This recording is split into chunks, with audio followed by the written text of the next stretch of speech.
Okay, so we are going to first start with the SPL ID tool and describe to you how it is implemented and then show you how it works. Okay, so basically the SPL ID tool is implemented according to this document. And the way we have implemented it right now is essentially that we've written two generic Python scripts that take some arguments and then they populate the SPL column in the target. And there are two, Latha, can you just hold off, go back to the formats, please? Okay, just stay right here.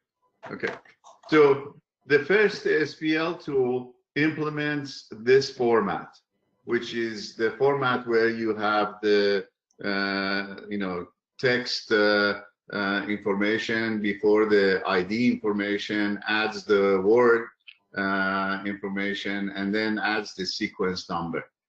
The second SPL ID tool implements this format, which is used for the sewer laterals.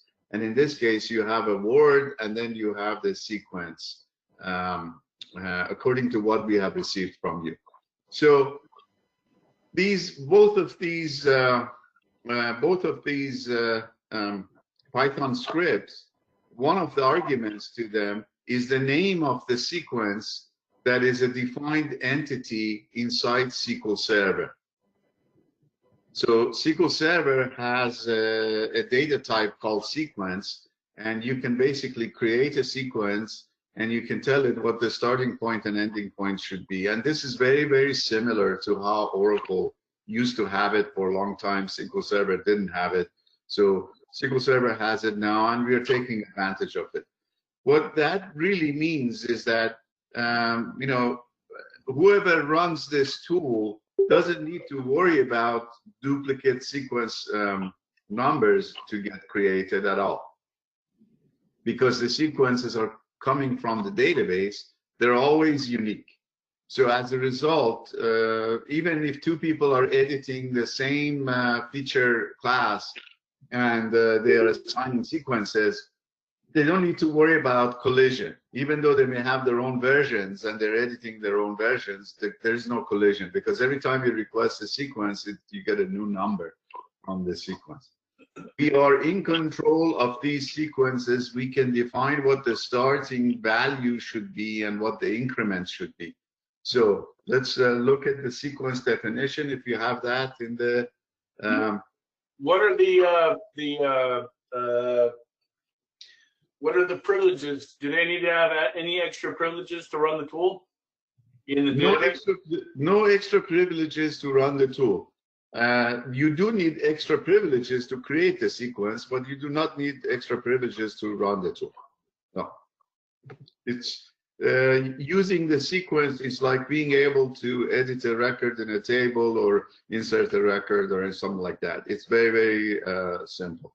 So basically, we have created some sequences with some starting values and some maximum values, and you can also even indicate when you create a sequence what the increment is, and you can say what the current, you can see what the current value is if you want to know what the number is. So as we use the sequence, the current value increments, obviously.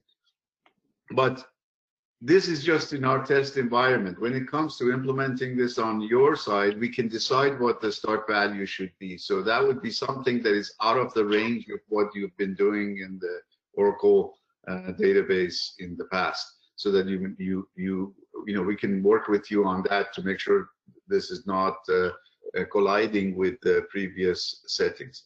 And also, when you have a maximum value, you can also even make this sequence definition so it rotates. In other words, when you reach the maximum where it starts from 1, you can do all kinds of stuff like that. I'm not saying do it, but I'm just saying that part of the sequence statement, you can manage those. So we have created a script, a SQL script, to create the sequences for you.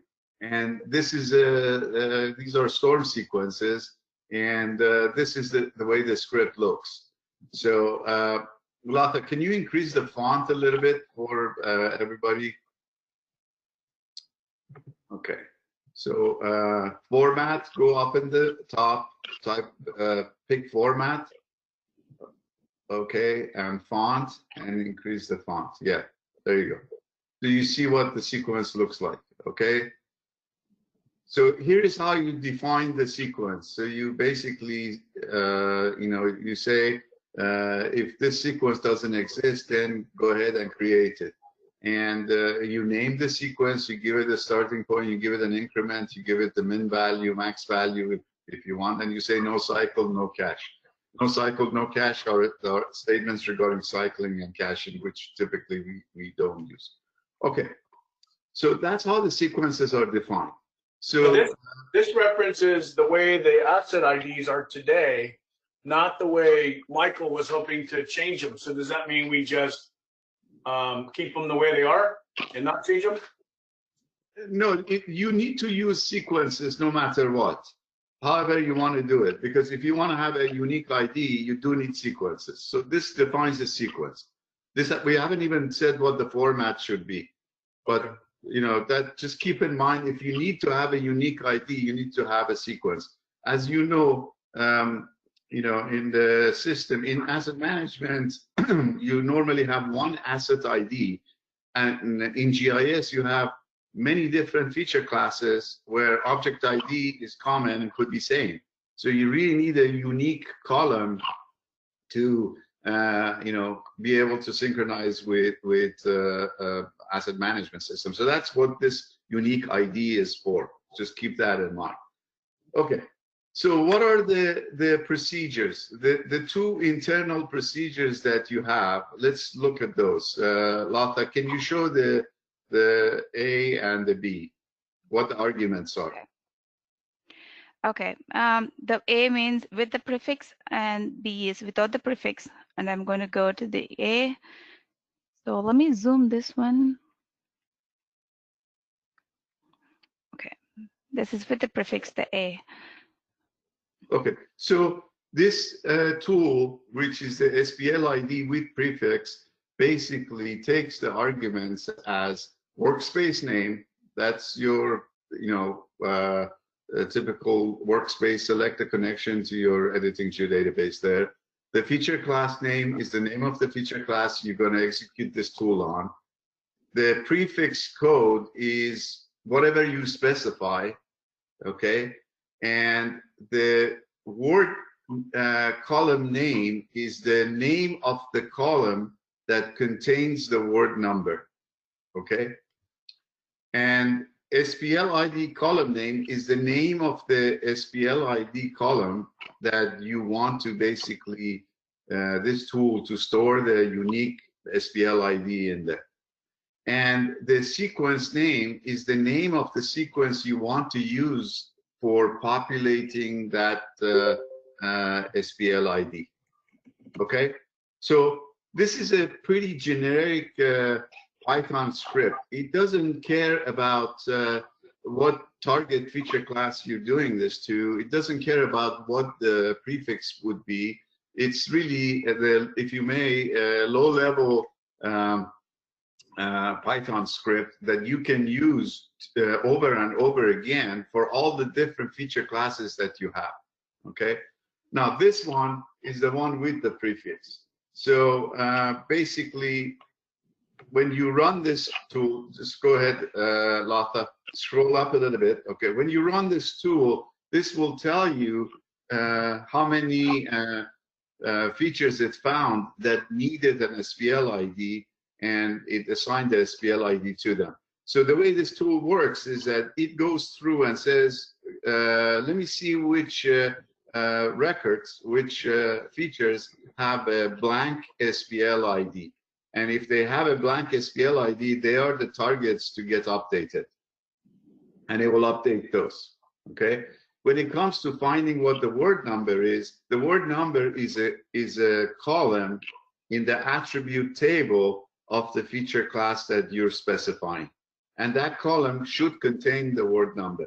If the word number is not present there, meaning that there's been no assignment made of the word number, then we assume that that row should have a word number of 1, which indicates that it's outside of your area, outside of the word. So that's how the tool runs. So there's some assumptions that it makes there. And at the end, when it runs, it will tell you how many records it updated, how many features it updated, and gives you a lapse time. So that's how the script works.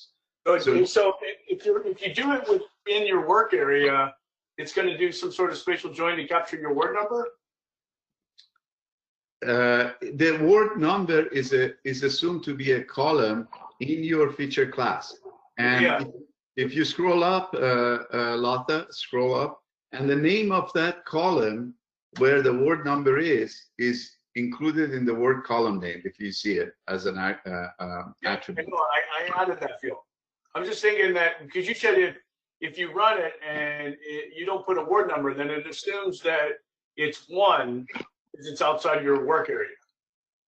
Correct. So the algorithm for this tool is that it first looks for all the records that have a blank SPL ID, which really means that those are new records that you have created.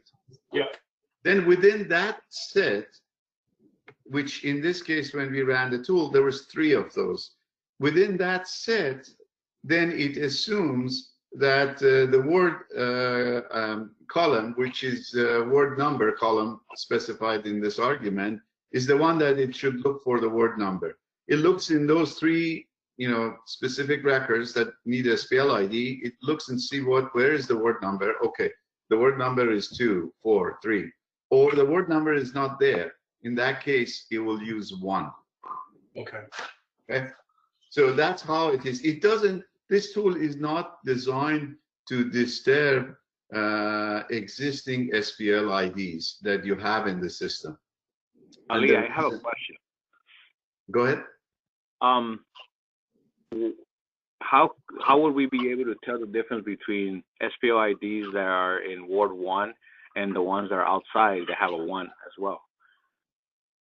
Okay, so what is your default for when the item is in outside? Right now, I haven't looked at that, and we were even thinking like we have 7 wards. Why can the default outside of the wards be like 9 or something? Yeah, like an 8 or a 9 or something like that. Yeah, something that is like completely out of the ward. Okay, we were told before that if something was outside of the word, that you guys assigned it word 1, and that was meant for outside. Is that not the case? But we have a word 1, so there's a potential for you to calc it, and if it's not populated, it would be, oh, there's a word outside of south of 6 and 7, and then essentially that's going to assign it a 1, but there's actually valid 1s. Okay, so if that's the case, then it is very, very simple and easy for us to make the outside word be 9, and then we assign 9 to it. No problem. Okay, so that's just Elijah, what do you think about that? Script. Sorry? I said, Elijah, what do you think about that? I think that an 8 or a 9 would be perfect for everything outside of the city, because we are specifically building things south of Ward 7 right now that will need numbers soon. And we also have things, maybe an 8 north of the city and a 9 south of the city, because we're also building north of 1 right now. Does that make sense? Yeah. I guess, would it be better if we just use one number that says outside, or I mean, one number outside of the city, I guess is fine. We are building. Can we change that? I guess. Pretty big city. Yeah, Ali. In the future, if we decide to change zones, let's say like instead of wards, let's say anything that's north of 1, we give it a 9, or south of 7, we give it a 8 or whatever. Would that be easy to change in the server? Or It in is the very easy to change to one value because there's one line that says assign that value. But Yeah. if you Ali, want just go with a 9. 9, A 9 okay, outside the city. okay. You literally should just be able, if we don't have it as a domain show 1 through 7, you can also just put a 9 in that field and then it will just capture that 9 and insert it in. Well, when it comes to the assignment of word, the word gets created at the time you create the record. So let's say you take a manhole and you're placing it on one of these locations, one of these polygons. It automatically will pick up 6 or 7 or 4 or 1 for that location. If That's you, where you use the editor tool. The Yes, attribute correct. assistant. Okay, I was trying to figure out where that tool comes in. Correct. So editor assistant will populate the word for you. But for some reason, let's say you're placing a line, a sewer line, new sewer line, or new storm line, and that line extends between 2 words, and the editor picks up word 4, but you really want word 5, you can also change the word number, okay? So those capabilities are all embedded in the editor tools. But technically speaking, if it's outside of the polygon area, then we can have a default value of 9 and assign it 9 automatically. Even if you don't have the word field populated, it could assign 9. Okay? Okay. So that's how that works. Thank you. Okay. So you're welcome. So you have the flexibility and ease of use there. So let's take a look at the second script.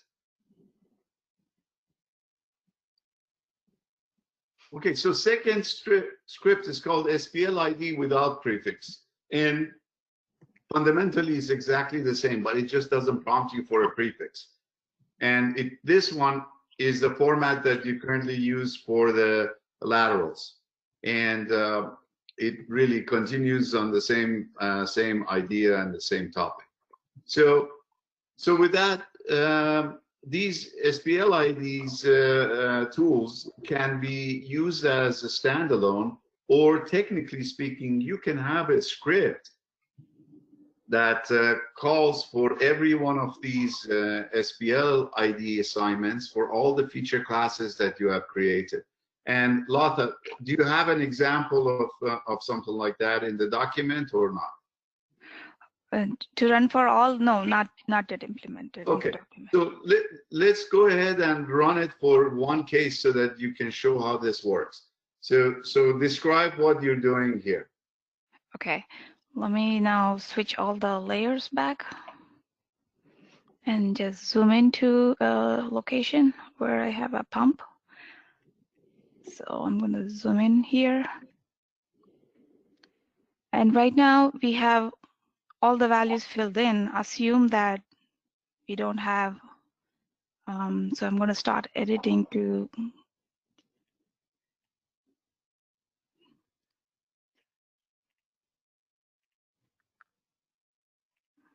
okay.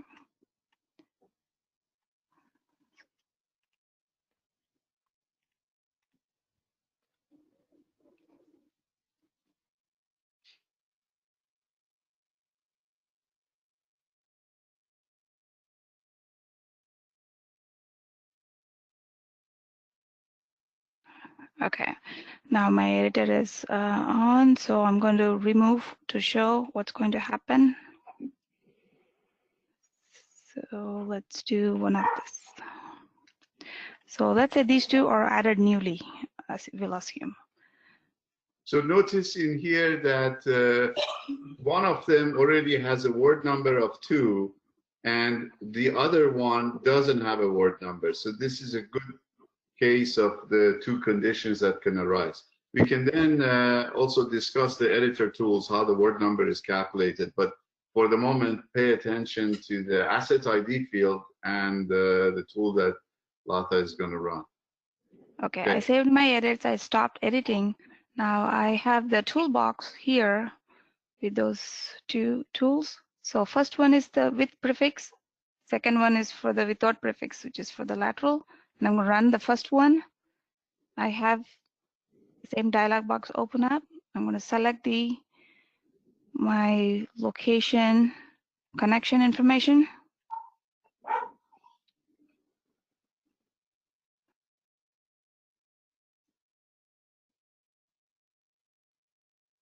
And then will this will work with versions? Yes. Currently, I have it's versioned with my name there. Oh, okay, I see that. I'm further back. So I'm going to select the feature class. I'm going to use pump as an example. I'm going into the data set, storm, and then go select the pump. So currently, it's going to be OSS, prefix is going to be OSS, but we can change it to any thing we want. And for me right now, it's a map sheet. I'm using the older data, so a map sheet. And my column is going to be asset ID column. I'm going to leave that. Latha, hold on a second here. So your word column is map sheet. Where is it on your display area? Can you point the cursor to it? Here. It's called word number. No, but actually, it's a map sheet. I just renamed it to look at like that. Okay, so everybody got this? What happened here? Yeah, so you added the field. You added the field before I gave you an update. Yes. About that. Okay. So the word number is an alias for map sheet, and that's why Latha picked map sheet. Okay, go ahead. Okay, I'm going to cancel that. So, and the column is going to be asset ID, and my sequence name is this, SD pump sequence. SD pump sequence is an a SQL Server defined sequence that got defined before we get to this, and it's done once as part of. Is there any way to have a drop down to show you the different sequence names? Yes, we are going to do that. Implement it for the with including sewer and everything. So that time will be a drop down. This is okay. So let's execute this, then we'll come back to that question. So hold that thought on the queue. We'll come back to it. Go ahead. Sorry, bring this side.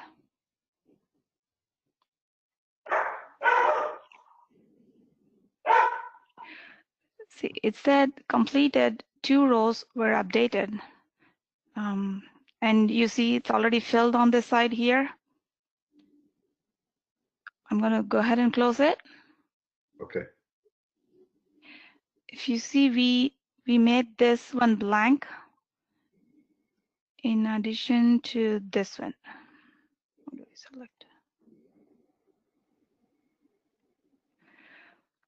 So this got assigned 69, which is 10,169, and then this got the next number 170. And if you see, it had the ward number, which is the map. No, it got the 2 when it saw it's null, so it got 1. But we can change it to put 9. Yeah. Okay. So with this tool, you can make your decision of what the prefix should be anytime you like. Okay, we are not fixated on the prefix. You can decide what the prefix should be because you include it in this tool. The sequence starting and ending is also your decision. You can define one sequence for everything, all the assets, all the feature classes, or you can have individual sequences for each feature class. Again, up to you completely how you define this. We'll help you with it, but the flexibility is completely there. The tool also is version aware. So if what you guys have described to us, which is you're going to have individual versions for each editor can really run this on their own version, or this could be something that nobody runs except for whoever pushes these into the default version. And really up to you guys how you decide to do it. Now, there are some things that you should know about the tool. There's an assumption here of the maximum number of digits for each of these tools. In other words, in the tool that Latha just ran, we are assuming that you're going to have a maximum number of digits of 6. Okay, so that's how the 0 showed up after the 1, as Latha is showing you. Okay.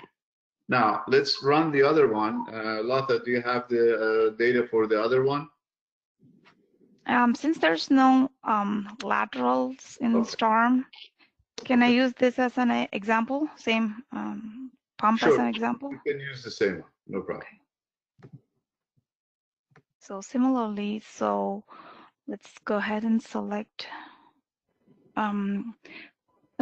Before I do that, let me just go and clear some. Okay, I'm going to take this as my field, and I'm going to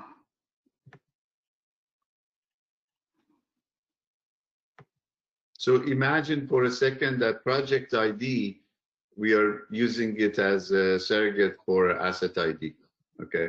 Just so that you can see the results. But technically, this should be whatever the feature class is, whatever the layer is, and whatever the column is for asset ID in that. Okay, so Latha, go ahead. Okay, we made 3 of them blank.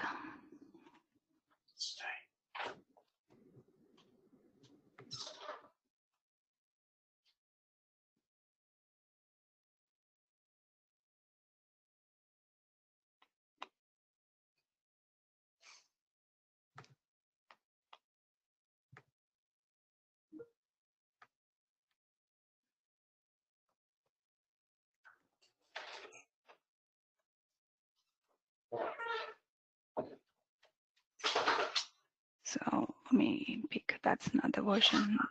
This is the version 1.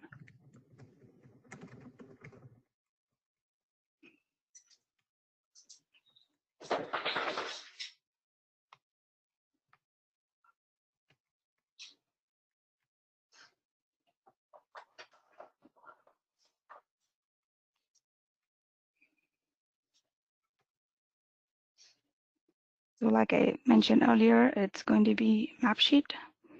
So here, instead of asset ID field, I'm going to choose the project ID here to test. It's a project ID. And my lateral sequence name is SD lateral sequence. Okay, just defaultly came there.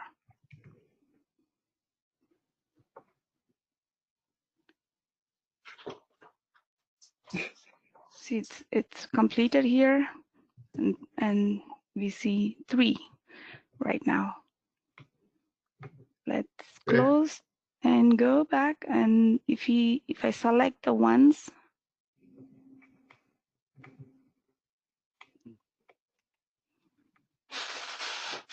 no, not that one, this one. If you see that it went to this one and it assigned 30, 31, 32, and the first 2 got from the ward field, and the last one got 1 because it's null here. Okay, so this tool, the assumption here is that the number of digits of this are basically all those, how many digits? 13 characters. Okay, so 13 digits are present in this. So we zero fill the digits that haven't been used. So that's the assumption for this tool. So every time you run this tool, your asset ID is going to be on this format. Okay, so that's the second tool. So now the couple questions. Let's go back to Ted's question of how does an individual run this? Well, you have different options here. One of the options that we thought about that should be really something you should consider is that you can we can write a script for you that executes these scripts for all the different feature classes in both sewer and in store. So that script basically is just calling the 2 scripts that we've defined here. And in that script, you can define what the prefix should be, what the feature class is, and what the sequence name is and what the column name is, all that stuff, okay? And then what happens is when we don't really ask the editors to really run this tool at all, we simply have the process whereby someone, Ted or somebody else, pushes the data to the default, and then that script that I just described to you runs against the default to find all the places where there is a blank SPL ID and populates that field in the default. So the versions that the users are working with doesn't need to be bothered with the SPL ID assignment. Once they are done, when a user is finished with their editing session, they should really make that version available for QA, and someone like Ted will collapse that version, get rid of it, and move it into default. At that point, once the default is populated with all the data, reconcile and post is done, then you run this script that I described, which calls the individual scripts and really makes sure there's no blank SPL ID anywhere in the system, and it populates it with the proper version. Because of the way we've implemented these individual scripts, you can reference whatever version of the SDE database that you want. You can reference the default version, or you can reference the individual version. Latha was referencing the individual, but she's now displaying the default version if you want in the connection. Okay, so that's really the concept that we have come up with as far as these two scripts are concerned. And notice that we realize right now SPL ID is used for storm and also sewer, but down the line, when we come to the water, if the water assets are also present in in asset management system, then those can also be benefiting from the same script that we have created here. So what about if I have a version and I go in, if I go into default, I create a version and I call it project 1, 2, 3, 4, 5. Are you saying now I have to create a connection to that version to run the script, or can I just run it as I'm connected to default and I just created a version and I switched to it and I'm running on that version? Do I actually have to use the SDE connection called that version to be able to run the script, or can I actually run it based on just creating new versions interactively? Well, the way the script is written right now, the first argument is your workspace argument, which includes your version. And we've written it this way so that from within one environment, you can target different versions if you need to and run the procedure on. If you want default, which is don't specify what the connection, what the work environment should be, but detect it from the where you are, we can look into that and say if you don't specify that, it will take whatever you have you're editing at the moment that you're running this tool. It could be done that way as well.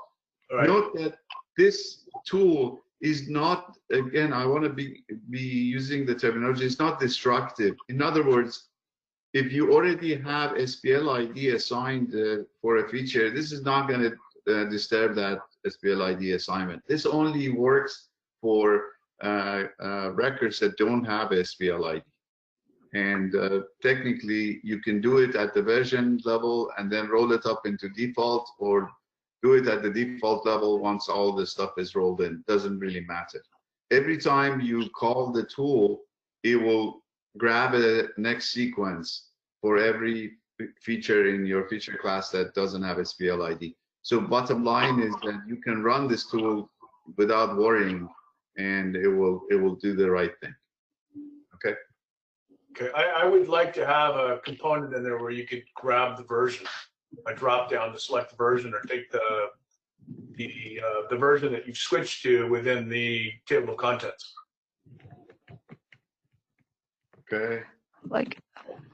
Okay, my version is already named this way, so. Yeah. So if you connected to the regular I connected to the version inside, not default. Yeah, so if our workflow is go into default, and then when you're in default, you create a new version. Mm-hmm. And then we have individual versions per work area. Okay. Because ultimately, essentially, when you create one single version and you keep editing that same version, then you are never deleting that version. And if you're never deleting that version, then you are creating states between that version and the parent version. So if you kill the version after you've done editing it, then when you do a compress, you remove all those states. Right. So, Ted, what is the workflow? Because our assumption for my suggestion to have basically a calling script was this. That the way you guys were going to do this is that different editors will have their own version, and at some point they finish their work in their version, and they basically make that version available for moving into the default. And then someone like you, as you described before, would basically move, do a reconcile post, move all the version data that are available for making it into the default. You move all those into the default. Is that the case, or is that not the case? Not completely the case. So essentially the workflow is going to be when they create a version, their version name is going to be named after their project. And that would be a temporary version while they're editing. And then once that that version has been reconciled and posted to default, that version goes away. Okay. So the question is, where do you want to fill in the SPL ID? Do you want to fill it in that version level? Sorry. I would prefer to do it. I'd prefer the editors do it the version level than me coming in and hitting default. Okay. Okay. So if that's the case, then we'll update this tool in such a way that it will detect the version that is running in the context of whatever the editing version is that has been selected. So we can do that. But just FYI, realize that the user, the editor, needs to now select the feature class. So which really translates into maybe we shouldn't prompt for the sequence number, and we should really put that as an because I don't want the editor to necessarily be burdened with selecting sequence number and the word field and all that. So it seems like those should be defaulted in all the cases. No? Yeah, I can't speak to that. Okay, the reason I say that is because if you're doing conversion right now, the chances are the word column is going to be called the same in all the feature classes. The asset ID column should be called the same in all the feature classes, right? That's right. So if that's the case, then we can default those into those columns. So remove the burden from the editor to pick these because they should be standard, right? And It should be. It defaults right now, Ali. It defaults to word number, asset ID. No, I know. But okay. The question here is that if the editor is going to be using this tool, I want to hide the sequence number from them and internally in the script decide what the sequence is based on what the feature class is that they pick. Does that make sense? Yeah, you go in and select SD fitting, you run the tool, and it just takes the sequence number for SD fitting by selecting the tool. Yes, yes. Now, here is another question. So the question... I think it also would be useful if you could run a script that would then just grab all the feature classes at the same time, instead of right now they'd have to run it on, okay, select this, run the tool, select this, run the tool, select this, run the tool, select this, run the tool. Anyway, to just say, hey, I want to run this tool, and I want to basically on this version, if I have empty things in there, I want to be able to run and calculate on all the empty things at one time. All the feature classes, right? Yeah, right now, what you force them to do is they'll have to select SD Confluence and then run SPL ID with prefix. Then select SD Drywell then SD fitting, then flap gate, then head wall, then inlet, then pump, and so on and so forth, right? Okay. Yeah. I understand what you're saying. So should that tool be defined for sewer and another one defined for storm? Yeah, I would do one toolbox for sewer and one toolbox for storm. Okay, I'm making notes. Because we would ultimately set up the editor assistant, one for storm, one for sewer. Okay, Basically, that one for makes water. sense. Okay, that sounds fine. And the other question that we have is, should there really be individual sequences defined for individual features, or should we just use one sequence? What's the difference? I don't know. I guess the sequence is, the numbers are all the same, right? They're all going to be unique, but the difference is the system and the code. Yes. The numbers are going to be all coming from one sequence. They're all going to be unique anyway. But should we really define multiple sequences, one for each feature class? The risk of running out of numbers is the only thing I can think of.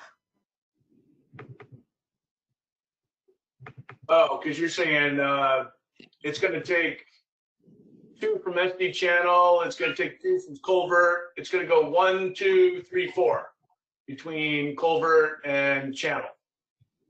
Instead of just run it as 1, 2, 3 on channel and then another 1, 2, 3 on culvert, but culvert is PSS and channel is CSS. Correct, exactly. If we decide to use one sequence for everything, we can obviously increase the length. So just like the lateral has 13 digits there, we can increase the length here as well, and make, rather than 6, make it the whatever, right? Make it 9, and then use the same sequence and go forward. What does everybody think? I'd ask Elijah, what does Elijah think of that?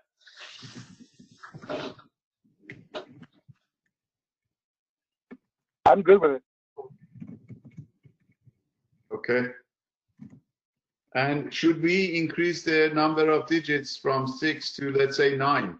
Does that make sense? No, I don't think that we need to. We don't want to change the numbering formatting because this is already going to confuse some of our asset handlers anyway. Changing the numbering schema is just going to cause problems on the back end. Okay, so we are going to use 6 as it is, but we're going to use one sequence for all of the different feature classes. Perhaps one for all the water, for the storm, and one for the sewer. Does that make sense? It makes sense to me, but it comes down to having an asset sequence of 000306 in channel, and then you have 00307 in pump. Yes. Rather than having 004 in pump and then have another 004 in channel where the code is different as CSS versus OSS. Correct. That's the difference. But don't forget, we are not starting from 1 because that's probably used up. So we have to start from whatever makes sense after, we're going to look at the existing Oracle data to figure out what the max sequence number is in the case of 6-digit and start with something above that. Okay, so we have those there, as you can see right now in the column that Latha has highlighted. So we have to start with something way above these. That's given. But there will be one sequence that does that for storm and one for sewer. If we use a single sequence for both of them, the nice thing about it is that the sewer laterals or the storm laterals, I don't know if there is such a thing as, storm laterals that are formatted like the second blue box or not. Is anything on the storm is formatted like this? Lata, do you know? We don't have any laterals right now Okay. for the storm, so it's blank. Okay. So the only case for that second format is going to be the sewer lateral. So it could be on the same sequence, if you may.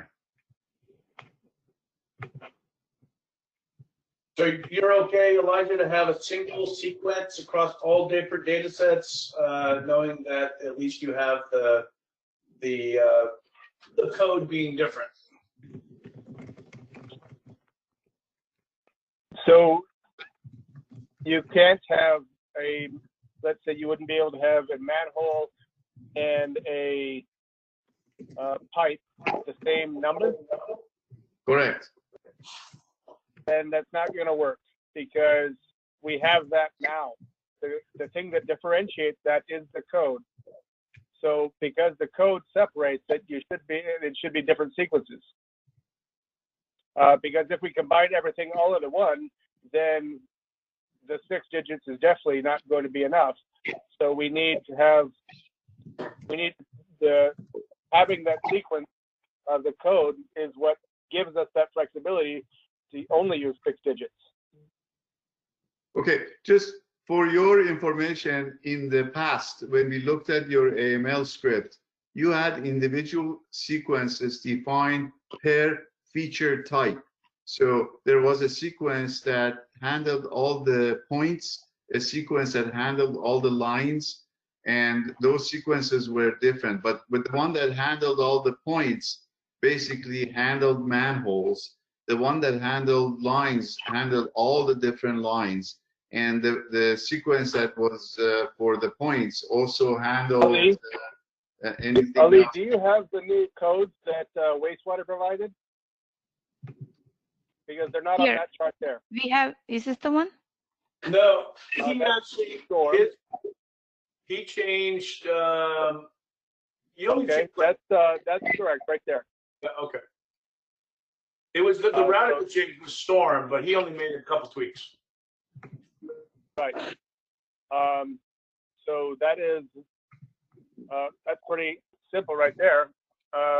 Wastewater is pretty simple, and we are going to, for example, our lift stations. They only use a 3-digit number at the end.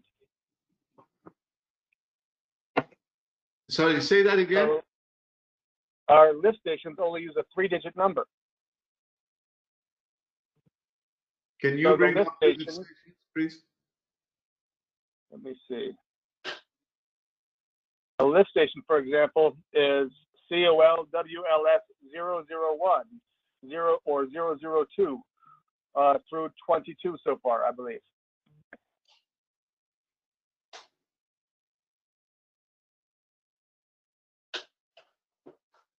Okay, so that's your lift station. Those are nodes. That is not the lift station SPL ID. Okay, Oh, where can we okay. find the SPL ID for the lift station?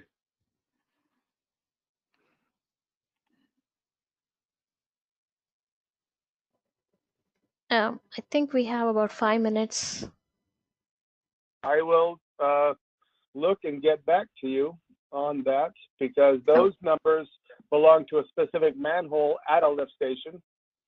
The lift station SPL ID is COL-WLS 001 for the things like that.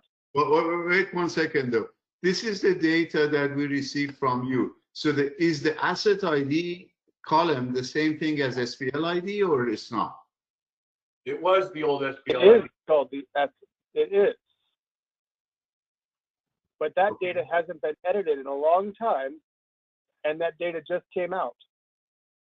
So it hasn't been, I don't know how to explain it any clearer.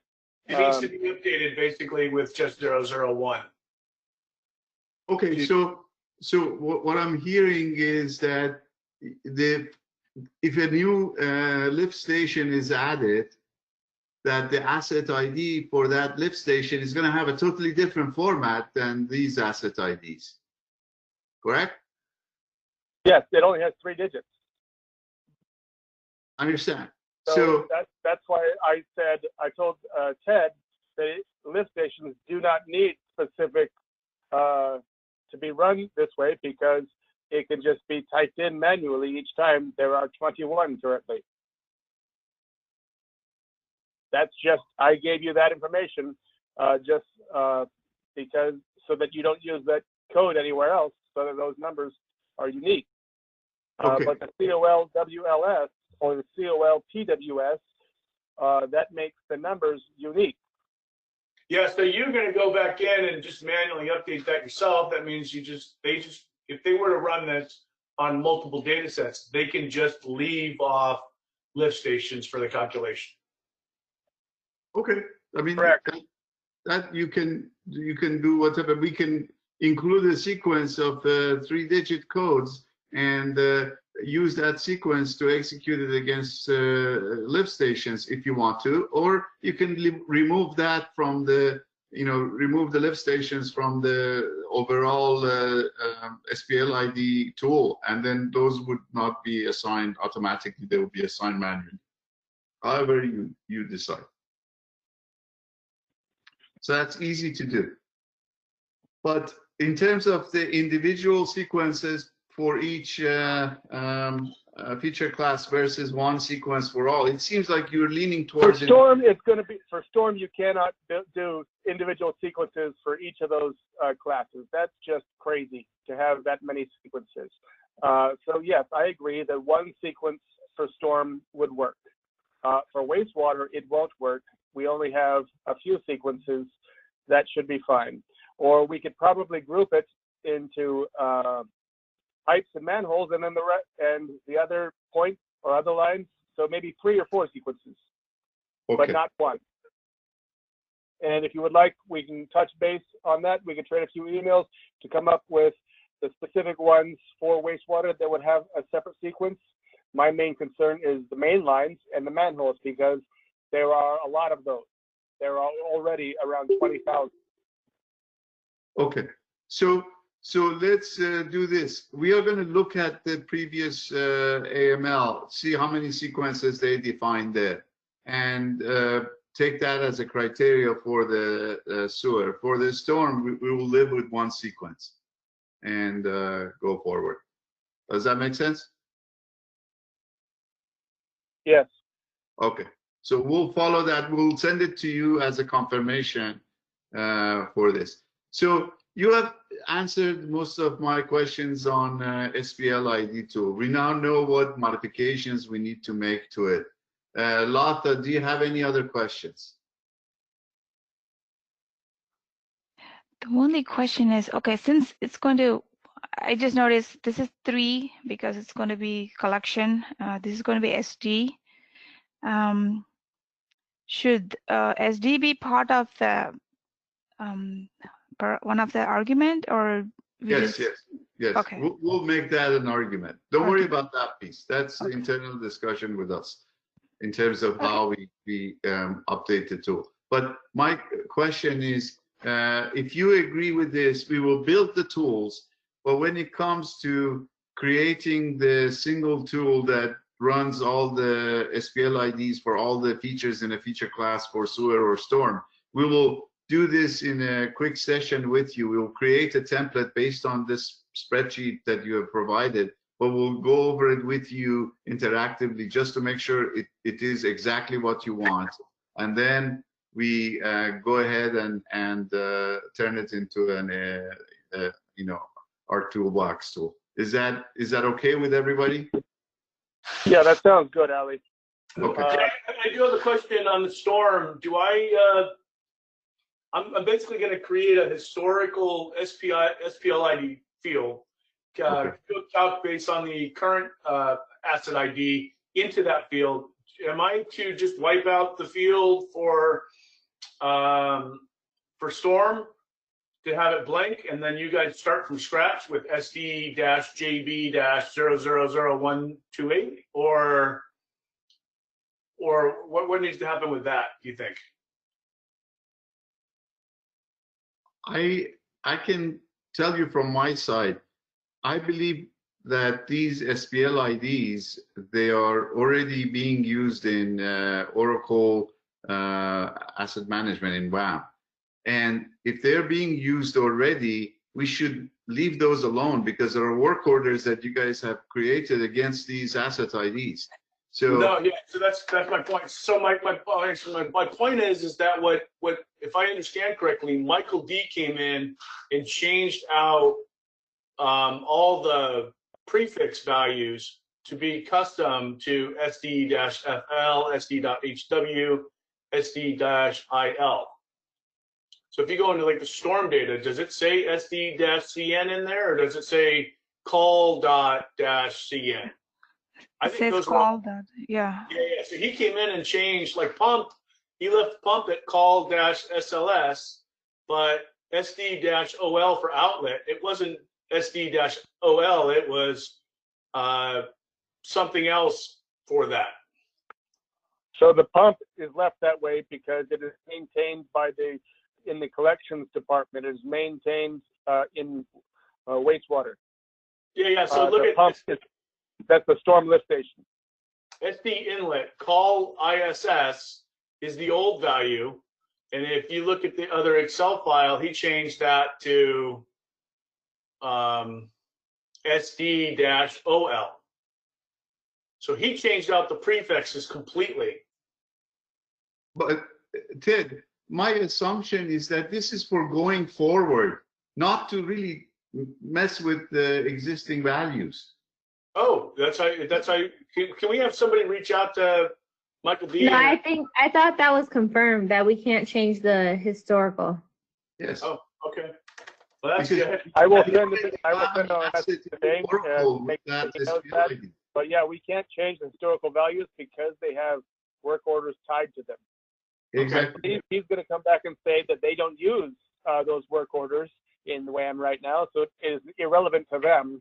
However, wastewater does use those work orders because we're the ones that clean the channels and the lift stations and things like that. So we cannot change the existing values. Okay, that's good. It's easy for me. I'll just do the base asset ID. See, I don't even know why we need a historical value then. If We don't. Because we're We're still not keeping changing the values. COL-ISS, right? I mean, we're going to keep COL-ISS, and it's never going to change. And why would we create a historical value to say COL-ISS, right, Elijah? Correct. We can also change those prefixes to be 3 digits if it would be easier for everyone to keep the same formatting, and change the SD back to collection COL. I don't know that it matters either way, but if you want to keep the same formatting across the board, that's what it should be. Elijah, these are for you guys to decide. We have no preference over 2 or 3. Whatever you feel comfortable, you like to use for going forward. If the 2 digit works fine for you, then you can keep it as is, because it's also irrelevant for me. We just need to make sure we have the numbering functional.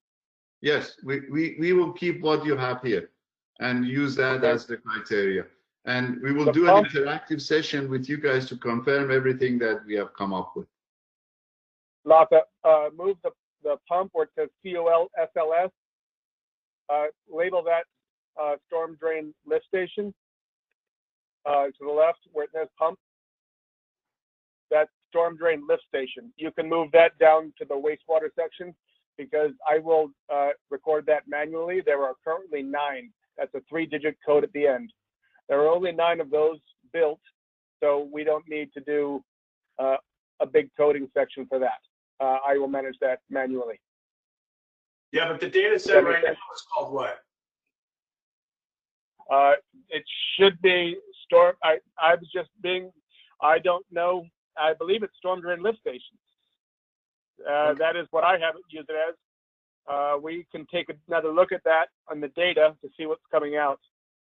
But it should be lift stations. There are pumps at the lift stations. But I know that COL SLS is a storm drain lift station. Yeah. So if we go into the underlying data, is there something called SD pump?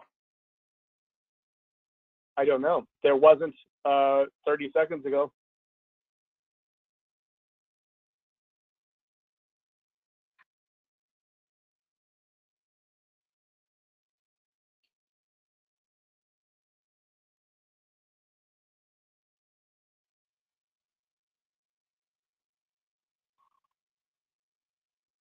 Oh, ArcMap. Love it.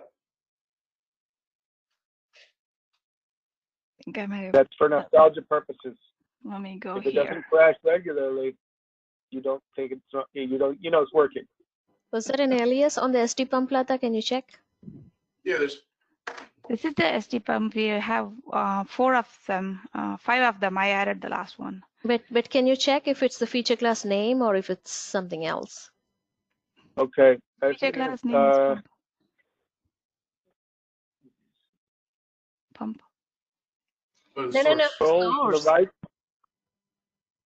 Scroll to the right Scroll to the right. of the data table. Oh, Keep going. I'm looking for names.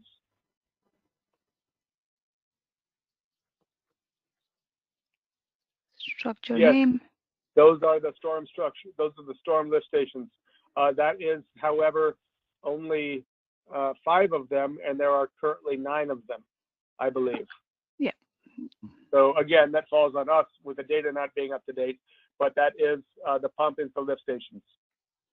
So then we need to keep is the SD pump supposed to be part of the storm data feature data set? Because right now it's part of the feature data set for storm. Yes, it is part of the storm because the storm data or the storm drain rolls into that pump station, and then the water flows there, and then we maintain it, or the wastewater team maintains those stations because we have the personnel and the experience to work on those pumps and make sure the water is getting pumped back up because it's all gravity based.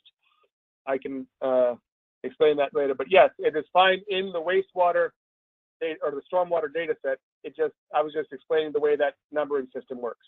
Okay, all right. Because our work orders go to that lift station.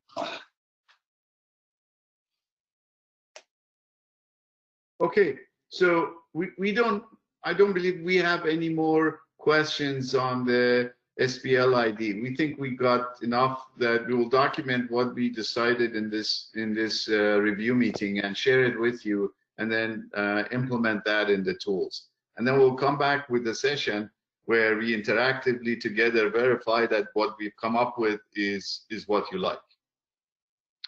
And this spreadsheet, this sheet, SPL ID list city would be our guide for implementation. Okay. Yeah. Okay. Okay. So with that, the SPL ID portion of the meeting is over, and we are 9 minutes past 2 o'clock.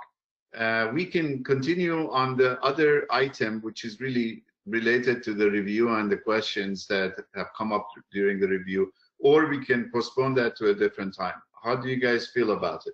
I believe that's a 15-minute discussion. So tell me what your thoughts are. I'm cool with going forward. Okay. You're the Who all only do you one. need on that?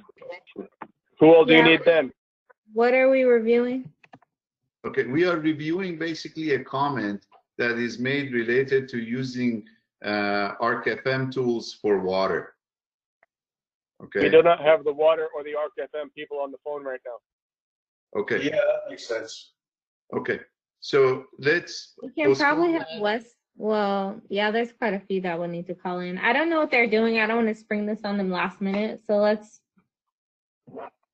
Let us give you a preview of it. Those that don't need to be on the line, you can leave, but we can give you a preview, CJ and Ted, and then we can have a different discussion with them. Okay. Okay. So at least you know what the topic is. So guys, everybody else, we want to thank you for making time to go over this, and we really appreciate your comments here. It's lightening up our direction to make sure we give you exactly what you need. We are close. Okay. Thank you, Ali. All right. Thank you. Rita, can you Thank you. change screen? Yes, one second. Rita, become Prism. Yeah.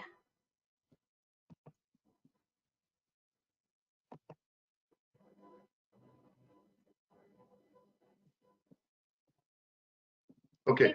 Can So, everybody see the screen?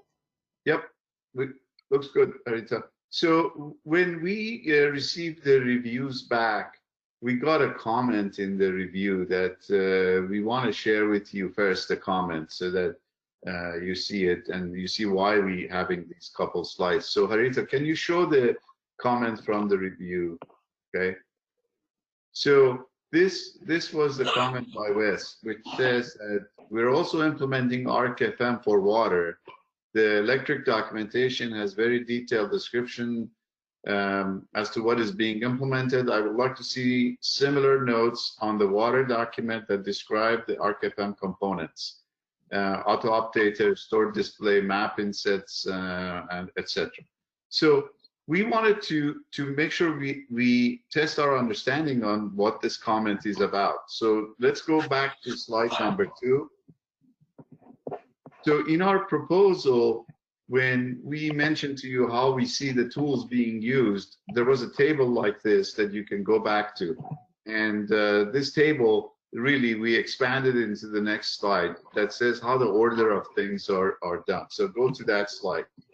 So our thought has always been that if ArcGIS has a built-in tool, that is going to take precedence over everything else. So we're not going to try to use an ArcFM tool if there's an ArcGIS built-in tool available, okay? And if there is no ArcGIS built-in tool, the next step in the Prism for us is to look at the ArcGIS available tools configuration. For example, Attribute Assistant, Task Assistant, Model Builder, you got it, those different ones. We're not going to go there and pick an ArcFM tool if there is already something in ArcGIS available as an attribute assistant. Now, if we exhaust those two levels of the Prism, then we're going to look and see, okay, does ArcFM have something that can meet the requirements? If it does, then we are going to select that. If ArcFM doesn't have it, as we obviously built-in tools not there, ArcGIS available tool configurations not there, ArcFM not there, then at that point we're going to do customization and Python script. SPL ID is an example of that to some degree. Okay, so that's what you just saw. This is the direction that we have been working on. In other words, we start from the bottom and we go up. So the comment that is made, that is we're going to use ArcFM tools, our interpretation of that comment is the following. So Harita, go to the next slide. Ali, can you go back to the comment? I had Wes Collin who made the comment. So he's on. If you could just circle back to that one slide really quick and then move back. Is he in the meeting right now? Yes, he's on the meeting right now. Okay, great.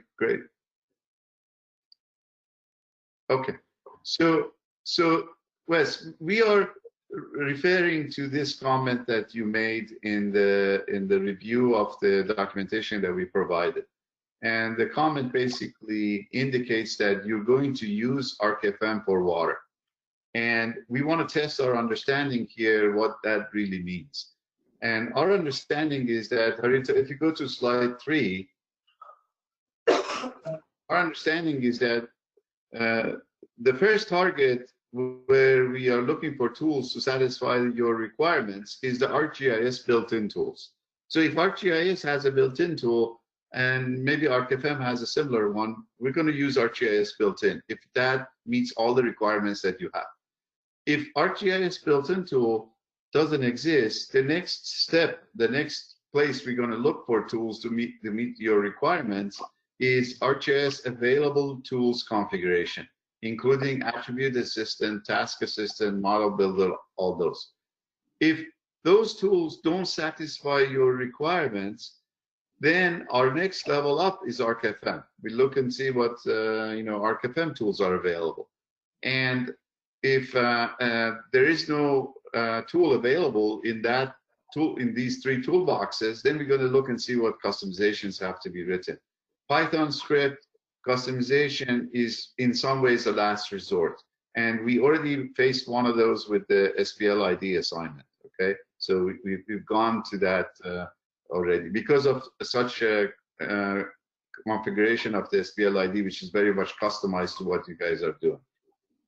And this is our understanding of how the prism works. We start from the bottom and we go up a level to look for things. So with that understanding, if you go to slide 6, so you look at the ArcFM toolbox. ArcFM has something called auto updater. The ArcGIS equivalent of this is the attribute assistant. And we are using that in the attribute assistant to, basically when as part of the editing session. We're not using the ArcFM auto updater. We're using the attribute assistant for this purpose. ArcFM has something called stored displays. In equivalent of that in ArcGIS is the MXC layer groups and feature templates. Okay, so we are using that because that's available out of the box.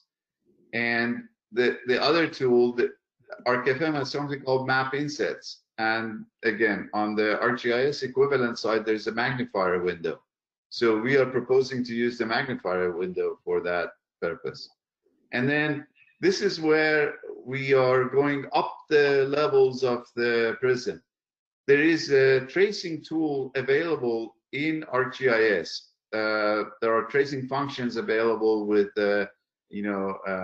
network,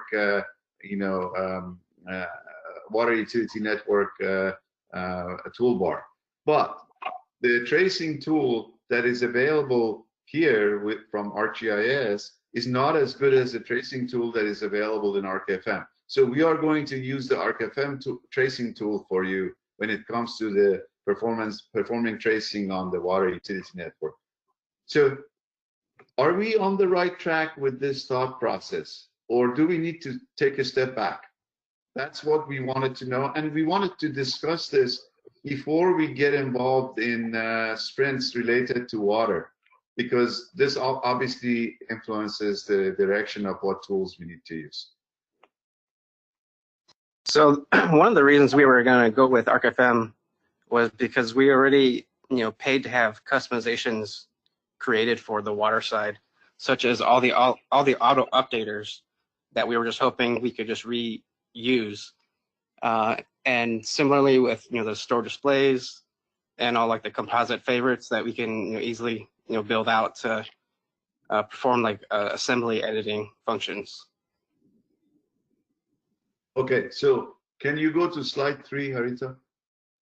But if something that's out of the box in ArcGIS or ArcMap now is sufficient, then that should be fine. But if not, we hopefully can reuse what Schneider already built for us. Okay, so definitely the tracing is going to fall in that category, and we know we're going to use the ArcFM tracing tool. So that one is given. Mm-hmm. But our logic, and seems like you agree with it, our logic is to really go up the steps in this ladder the way this is shown. And the reason for it is... Yeah, that's fine. Okay, all right. So I think we have consensus, and I think we see the same approach. So I wanted to bring that out. And Harita, do you have any questions or concerns? No, Ali, no questions. Okay.